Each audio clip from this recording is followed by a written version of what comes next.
사무엘상 6장 1절에서 12절. 살아계신 하나님께서 오늘 우리에게 말씀하십니다. 겸손함으로, 사모함으로, 또 믿음으로 잘 받았으면 좋겠습니다. 제가 봉독하겠습니다. 여호와의 괴가 블레셋 사람들의 지방에 있은지 7달이라. 블레셋 사람들이 제사장들과 복술자들을 불러서 이르되 우리가 여호와의 괴를 어떻게 할까? 그것을 어떻게 그 있던 곳으로 보낼 것인지 우리에게 가르치라. 그들이 이르되 이스라엘 신의 괴를 보내려거든 거저 보내지 말고 그에게 속건제를 드려야 할지니라. 그리하면 병도 낫고 그의 손을 너희에게서 옮기지 아니하는 이유도 알리라 하니, 그들이 이르되 무엇으로 그에게 드릴 속건제를 삼을까 하니 이르되 블레셋 사람의 방백의 수요대로 금 독종 5과 금쥐 5마리라야 하리니 너희와 너희 통치자에게 내린 재앙이 같음이니라. 그러므로 너희는 너희의 독한 종기의 형상과 땅을 해롭게 하는 쥐의 형상을 만들어 이스라엘 신께 영광을 돌리라.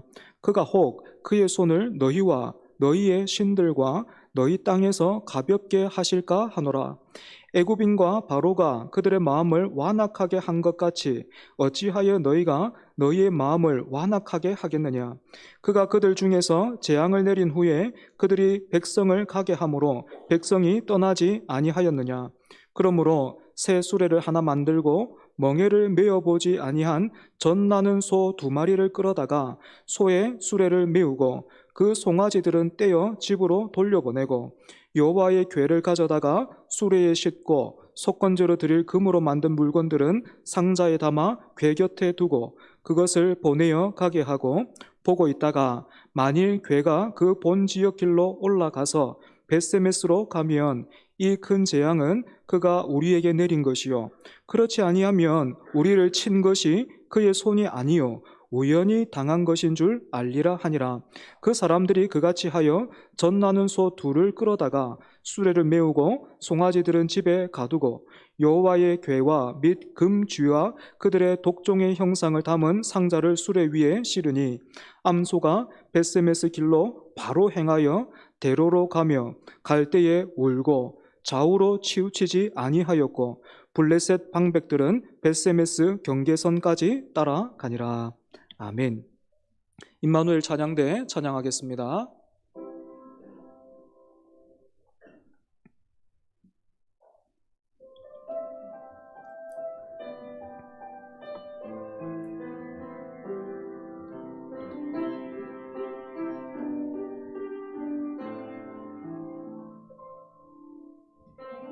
들려왔던 모든 것들이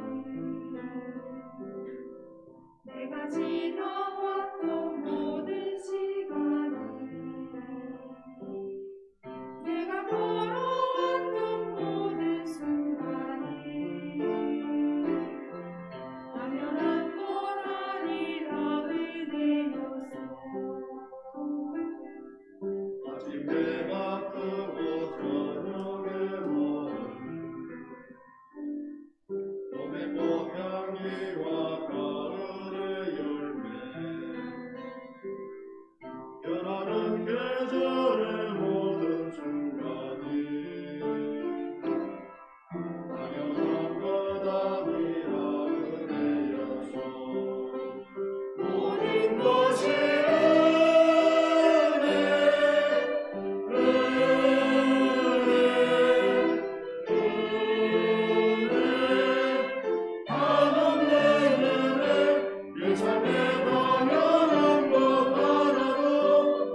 쉬며 살며 꿈을 꾸는 삶 당연한 것 아니라 은혜였어. 내가 하나님의 자녀로 살며 오늘 찬양하고 예배하는 삶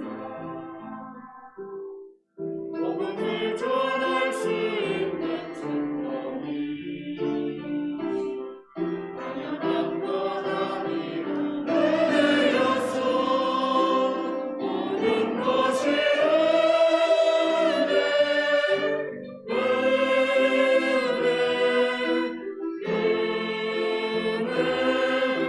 나는 은혜 내 삶에 당연한 것 하나도 없었던 것을 모든 것이 은혜였어. 모든 것이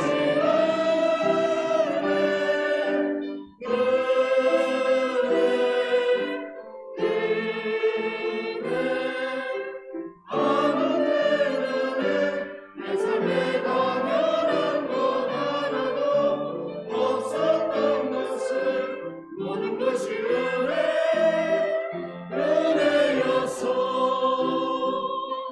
모든 것이 은혜였어.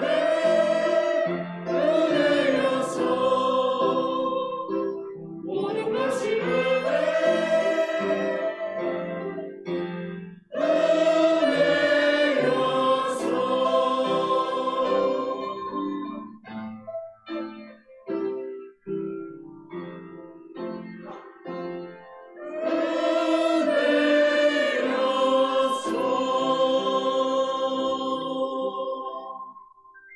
아멘. 감사합니다. 다 읽지는 않았지만 사무엘상 6장은 블레셋 땅에 있었던 하나님의 언약궤가 이스라엘로 돌아오는 과정을 그리고 있습니다. 이전까지 있었던 일들을 우리가 간단하게만 살펴보자면 이스라엘이 블레셋과의 전쟁에서 크게 패배하면서 이스라엘의 심장과도 같았던 하나님의 언약궤를 블레셋 사람들에게 뺏겼죠. 전쟁에서 승리한 블레셋 사람들은 마치 전쟁 포로를 다루듯이 하나님의 언약궤를 자신들이 섬기고 있었던 다곤 신상 아래에 두었는데 그때부터 기가 막힌 일들이 일어났었습니다. 하루는 잘 서 있던 다곤 신상이 하나님의 언약궤 앞에 넘어져 있어서 그걸 또 다시 일으켜 놨더니 그 다음 날은 다곤 신상의 머리와 손목이 잘려 나가서 신전의 문지방까지 굴러가 있었습니다. 이뿐만 아니라 하나님의 언약궤가 가는 곳마다 블레셋 사람들은 독한 종기와 질병으로 생사를 오고 갔습니다. 그 결과 블레셋 지도자들이 어떤 결정을 내리게 됐습니까? 이러다가는 우리 다 죽겠다 싶어서 하나님의 언약궤를 원래 있던 곳으로 돌려보내기로 했지요. 그래서 오늘 본문 2절을 보시면 블레셋 사람들이 어떻게 하고 있습니까? 다른 신들을 섬기는 제사장들과 복술자들을 불러서 물어보고 있습니다. 블레셋의 지도자들이 하나님의 언약궤를 원래 있던 곳으로 돌려보내자라는 그런 결정을 내리기는 했지만 그 일을 어떻게 해야 될지는 몰랐기 때문이죠. 그런데 참 재미있는 것은 블레셋 사람들이 부른 이 이방의 제사장들과 복술자들이 마치 기다렸다는 듯이 답을 내놓고 있다라는 것입니다. 때문에 어쩌면 블레셋 지도자들은 역시 이 사람들 용하다고 소문이 났더니 불러서 물어보기를 잘했다, 이런 생각했을지도 모르겠습니다. 여러분, 그래서 이방신을 섬기는 이 제사장들과 복술자들이 가르쳐 준 답이 무엇입니까? 3절 보시면 하나님의 언약궤를 거저 보내서는 안 되고 하나님께 속건제를 드려야 된다, 그렇게 가르쳐 줬습니다.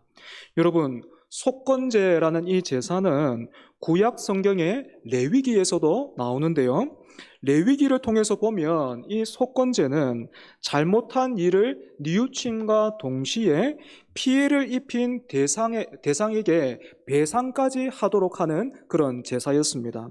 그러니까 하나님께서 가르쳐 주신 이 속건제에 담긴 의미는 한 단어로 말하자면 바로 회개, 이렇게 말할 수가 있겠죠. 그지?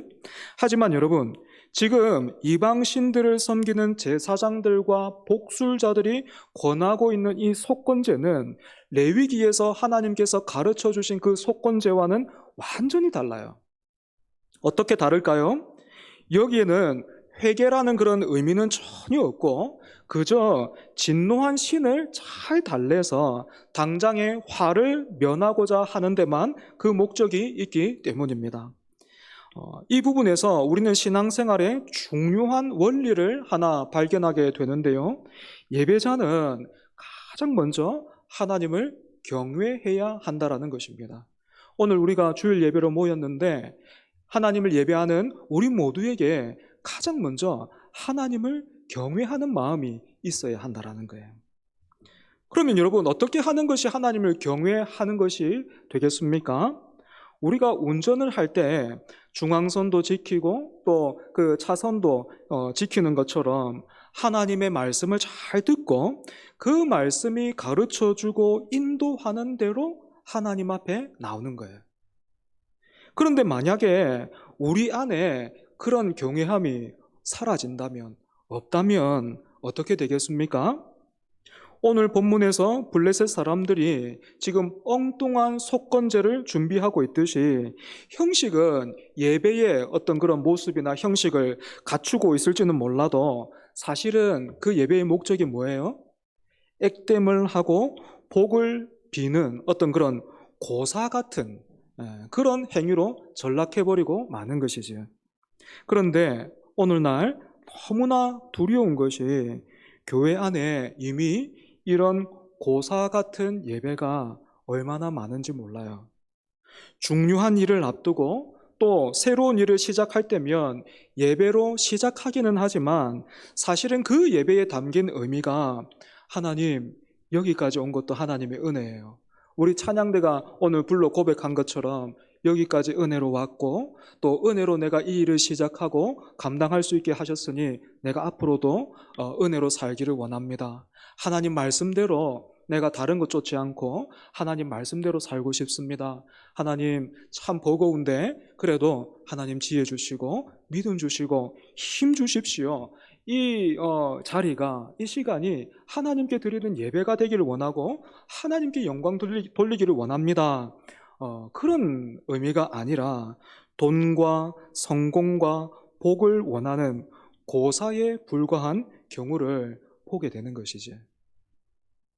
여기에서 더 안타까운 일은요, 자기 안에 이미 이렇게 하나님을 향한 경외함이 없어서 지금 엉뚱한 예배를 드리고 있음에도 불구하고 목사님을 모시고 예배를 드렸다는 그 행위 자체로 또 내가 지금 교회를 출석하고 있고 교회에서 지금 내 직분이 무엇이다라는 그것 때문에 하나님이 아니고 하나님을 믿는 게 아니고 그런 행위를 하고 있는 자신을 믿어버린다는 거예요.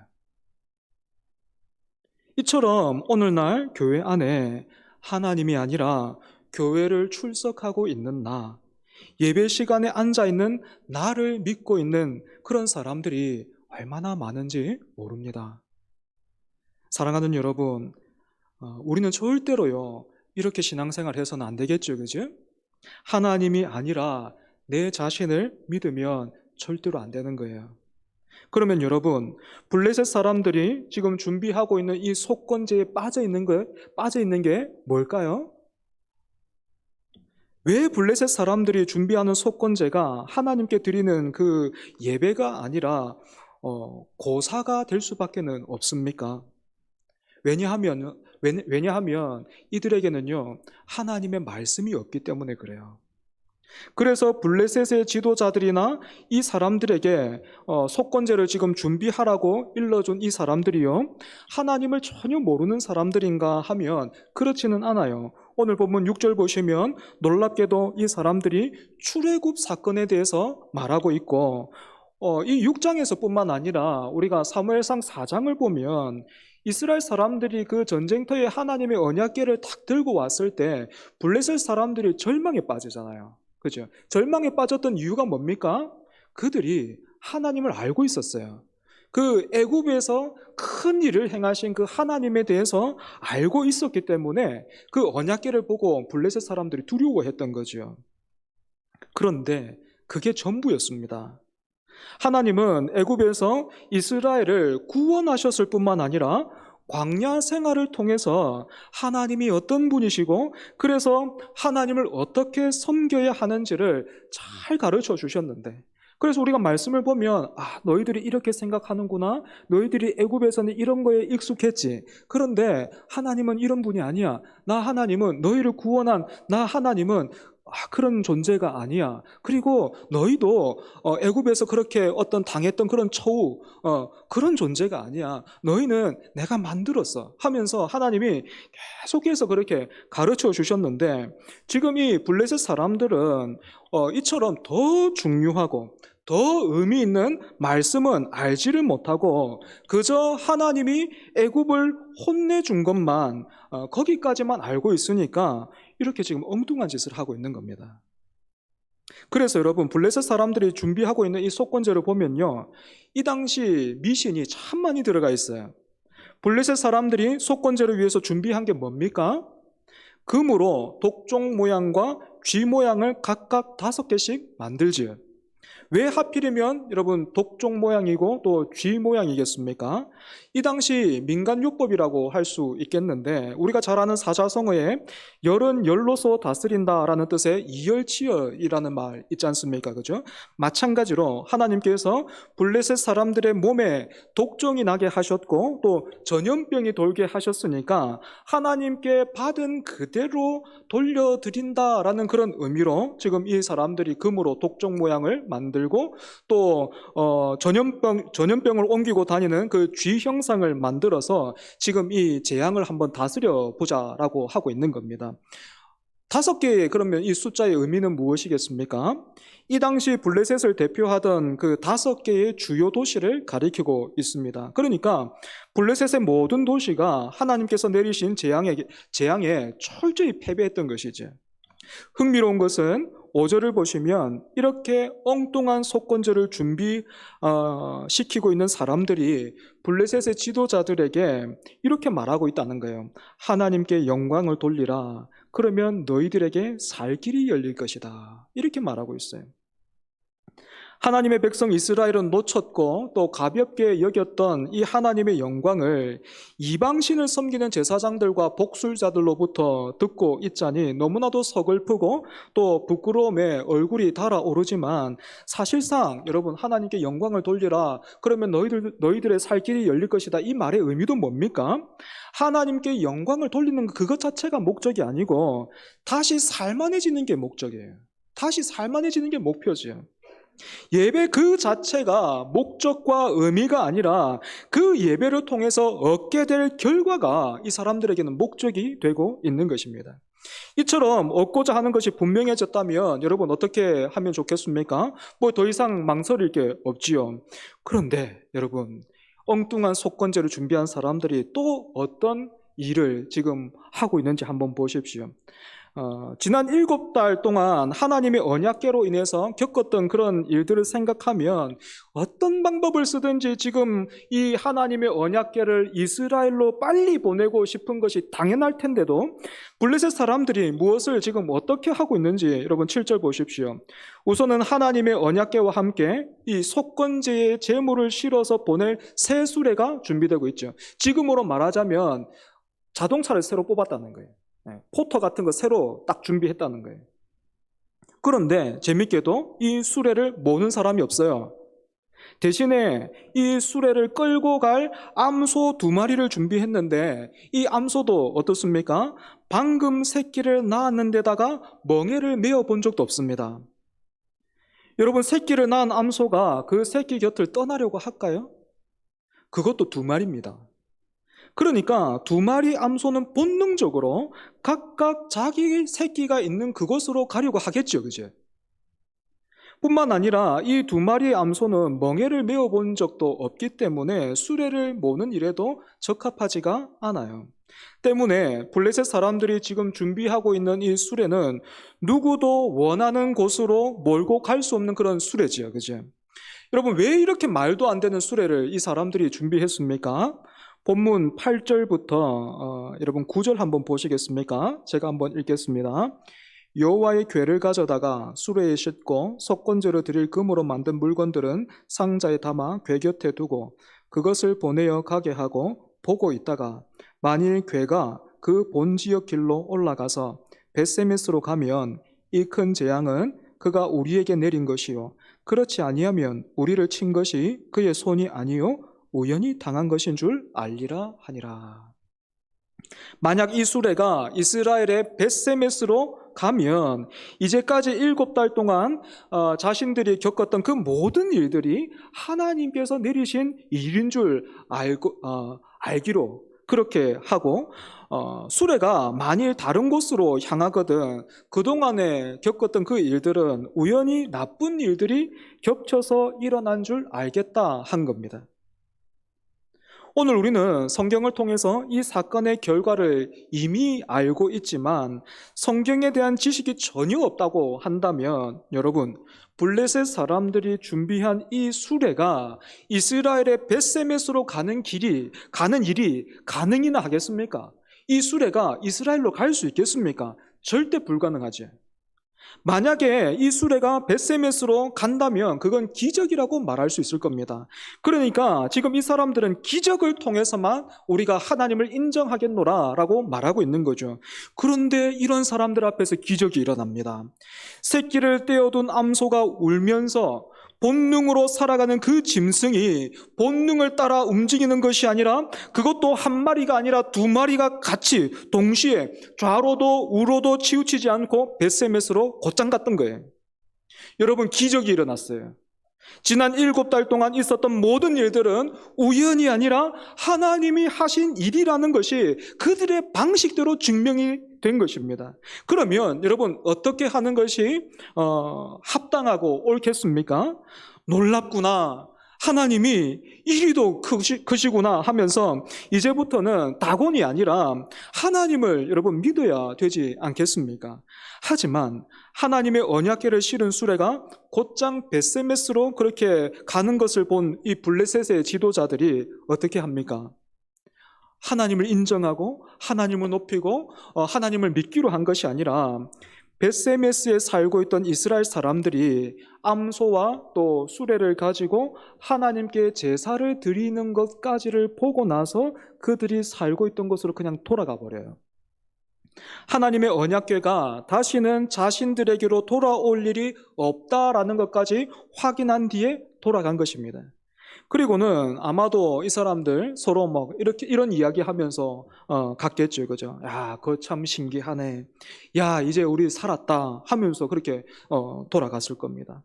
지난 7달 동안 다곤 신전에서 생겼던 그런 일들뿐만 아니라 자신들 몸에 생겼던 그런 악성 종기와 전염병이 그저 우연이 아니라 하나님의 그 행하신 그 일로 드러났지만 그 앞에 무릎 꿇는 사람이 없고 오히려 이 사람들은 자신들이 하나님으로부터 이제 멀어졌다라는 그것으로 만족하면서 기뻐하면서 자기 갈 곳으로 돌아가 버린 거예요. 우리가 읽지는 않았지만 여러분, 사무엘상 6장 13절부터 보시면요, 이스라엘 사람들은 이렇게 되돌아오는 언약궤를 보면서 굉장히 기뻐했어요. 지난 7달 동안 블레셋 사람들도 이 하나님의 언약궤 때문에 말할 수 없는 그런 고생을 했지만 사실은 여러분, 이스라엘 사람들도 어땠겠습니까? 언약궤를 빼앗긴 우리가 지금도 여전히 하나님의 백성인가 하는 그 질문으로 못지않게 괴로웠을 거예요. 그런데 하나님의 언약궤가 아무도 모는 사람이 없는 수레에 실려서 이스라엘로 돌아온 거예요. 그것을 본 이스라엘 사람들이 얼마나 기뻤겠습니까? 그런데 여러분, 이렇게 이스라엘로 돌아온 하나님의 언약궤의 이 이야기가 왕자와 공주가 만나서 행복하게 잘 살았대요 하는 이야기로 동화처럼 참 끝나면 좋겠지만 여러분 두렵게도 그렇게 끝나지가 않죠. 그죠? 19절 6장 19절을 보시면 하나님께서 벳세메스 사람들 가운데 70명을 죽이십니다. 이유가 뭐예요?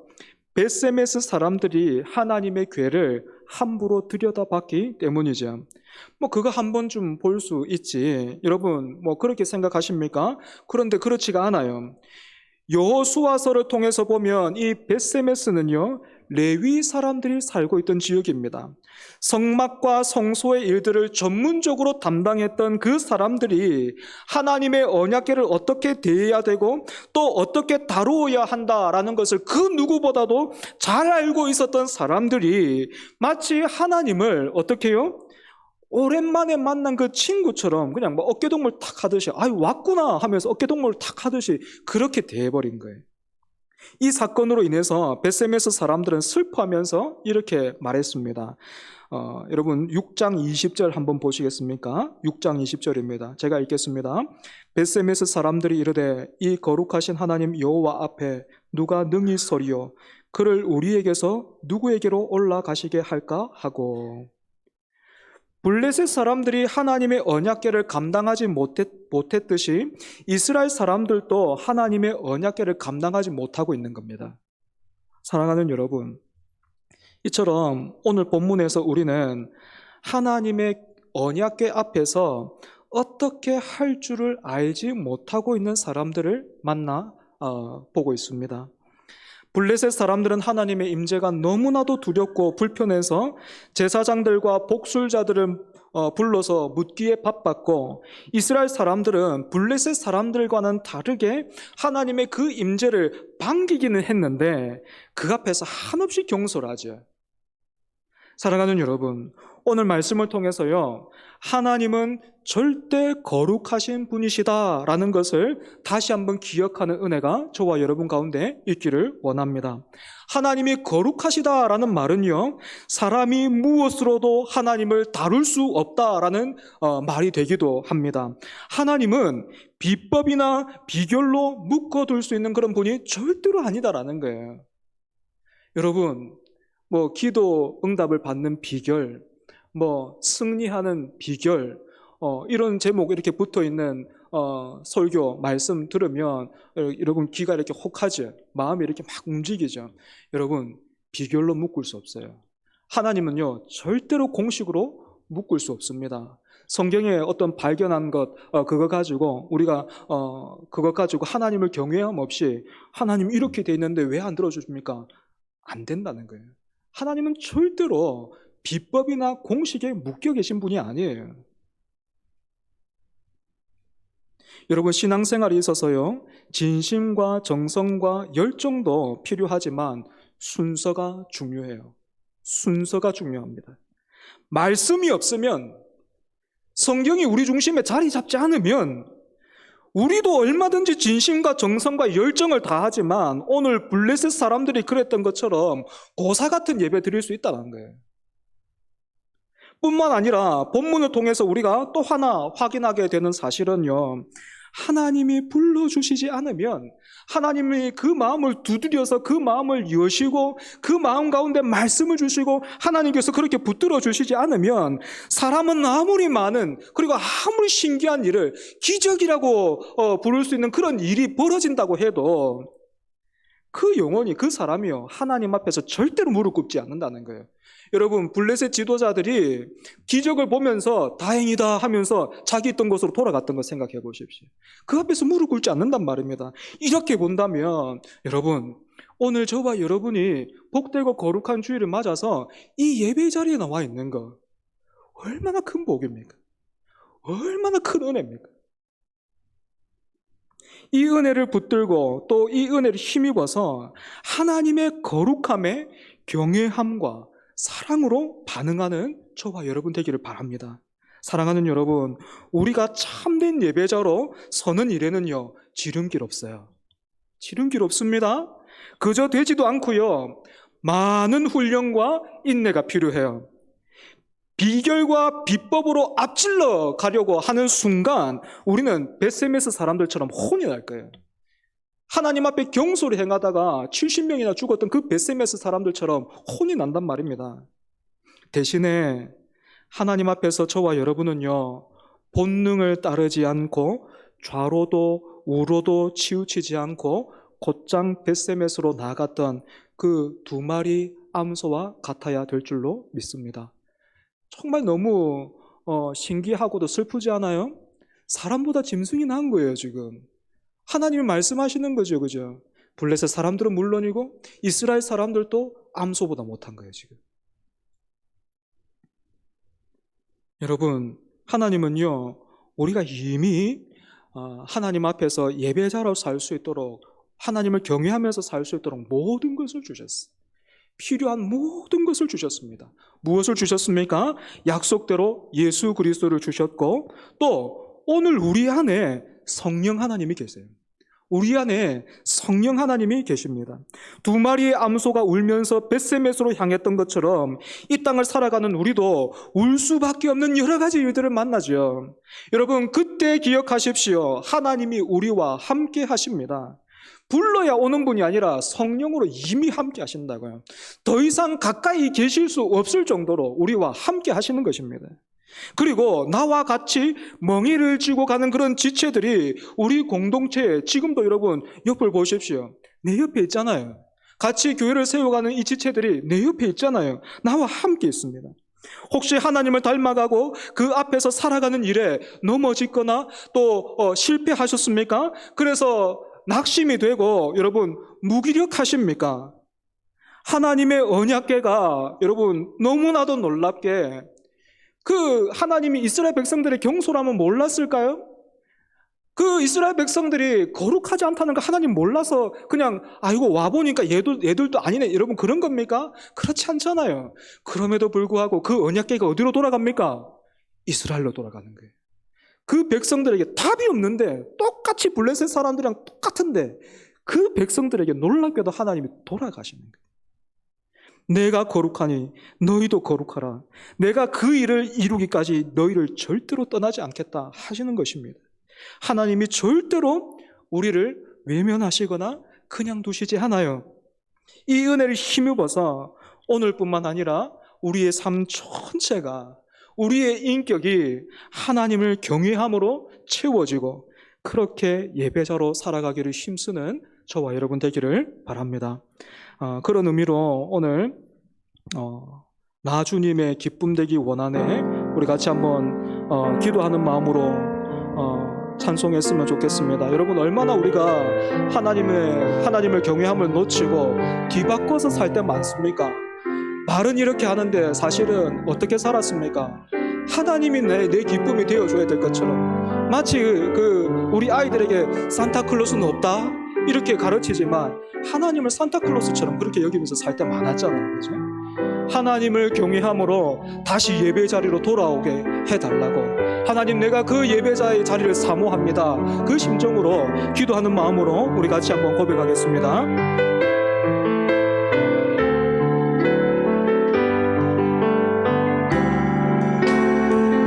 주님의 기쁨 되기 원하네. 내 마음이 새롭게 하소서.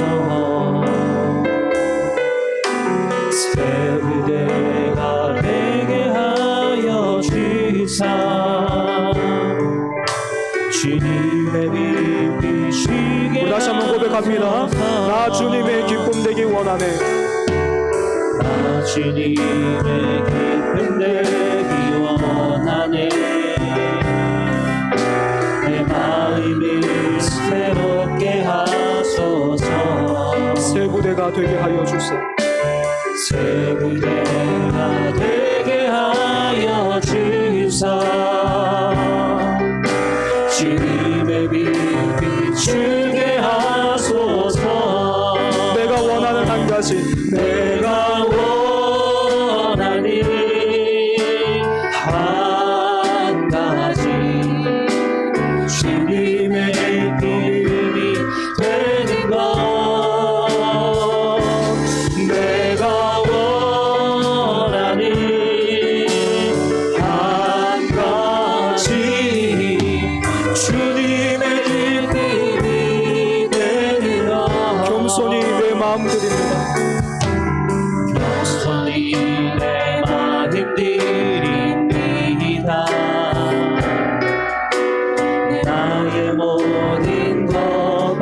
주소서. 나의 마음 깨끗게 씻어주사. 나의 마음 깨끗게 씻어주사. 주의 길로 행하게 하소서. 주의 길로 행하게 하소서. 내가 원하는 한 가지, 내가 원하는 한 가지, 주님의 길이 되는 것. 내가 원하는 한 가지, 주님의 길이 내가 원하는 한 가지, 내가 원하는 한 가지, 주님의 길이 되는 것. 내가 원하는 한 가지, 주님의 길이 되는 것. 사랑하는 여러분, 이 시간에 함께 기도했으면 좋겠습니다. 하나님의 언약궤가 답이 없는 이스라엘에게 다시 돌아갔던 것처럼 그것보다도 더 풍성한 은혜로, 그것보다도 더 선명한 사랑으로 하나님께서 오늘은 우리를 예배 자리로 불러주셨어요. 내가 거룩하니 너희도 거룩하라. 내가 너희를 선택하여 불렀으니 내가 너희를 절대로 떠나지 않을 것이다. 여러분, 예배를 통해서, 말씀을 통해서 하나님이 이렇게 말씀하시는데 우리가 그 말씀에 어떻게 반응해야 되겠습니까? 계속해서 어떤 헌금으로, 내가 드리는 어떤 수고와 어떤 다른 것으로 하나님을 묶으려고, 어떤 비법과 공식으로 하나님 앞에 나아가면서 내가 원하는 것 그렇게 얻기를 그렇게 원해야 되겠습니까? 그렇지 않겠지요. 우리가 함께 고백했던 것처럼 세부대가 되게 해주십시오. 하나님을 경외하는 세부대가 되게 해주십시오. 주님의 길을 그렇게 갈 수 있게 해주십시오. 그 두 마리의 암소처럼 본능에 따라 사는 것이 아니라 하나님의 그 말씀대로 살아가는, 하나님을 경외하는 그런 예배자로 살아가는 우리 모두가 되게 해달라고 이 시간 함께 기도하겠습니다. 하나님 아버지, 감사합니다. 하나님의 그 은혜를, 그 사랑을 어떤 말로 다 표현할 수 있겠습니까? 하나님의 언약궤가 이스라엘로 돌아오고 있습니다. 사실은 이스라엘도 블레셋과 하나 다를 바가 없는데 하나님의 그 언약궤가 다시금 그 이스라엘로 돌아가고 있습니다. 내가 거룩하니 너희도 거룩하라 하신 그 하나님께서 거룩함과는 거리가 멀고 하나님을 경외하지 않고 있는 그 이스라엘 향해서 돌아가면서 내가 너희를 고치겠고 내가 너희와 다시 함께 일하리라, 내가 너희를 가만히 두지 않으리라 말씀하시면서 하나님이 돌아가고 계십니다. 하나님, 그런 은혜로, 그런 사랑으로 우리를 불러 모아주시고 다시 한번 말씀하여 주시니 주님 감사합니다. 하나님, 비법과 공식과 어떤 하나님 철학과 논리로 하나님을 대하지 말게 하여 주시고 하나님을 경외함으로 하나님 앞에 예배자로 살아갈 수 있도록 주여 하여 주시옵소서.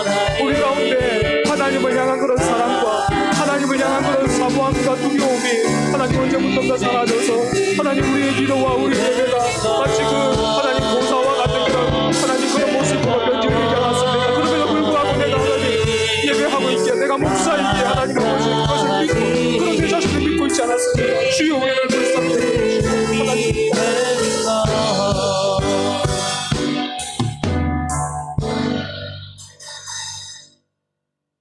하나님, 베세메스 사람들이, 이스라엘 백성들이 하나님의 자녀여 그 백성이었지만 사실은 블레셋 사람들과는 별반 다르지 않게 답이 없는 모습으로, 하나님을 경외함이 없는 그런 모습으로 서 있었지만 어째서 하나님이 그런 백성들에게 다시 돌아가는지 모르겠습니다. 그런데 그 말씀 앞에서 우리 자신을 세워보니 어째서 하나님이 또다시 우리를 부르시고 말씀하시는지 모르겠습니다. 하나님, 회개합니다. 비법과 공식으로 하나님을 경외하지 않고 할 수 있는 대로 하나님을 내 손에 놓고 내가 원하는 결과를 보고 누리기를 바랬던, 하나님을 마치 그렇게 산타클로스처럼 생각했던 우리 자신들, 우리의 어리석음들을 하나님 앞에 내려놓고 회개합니다.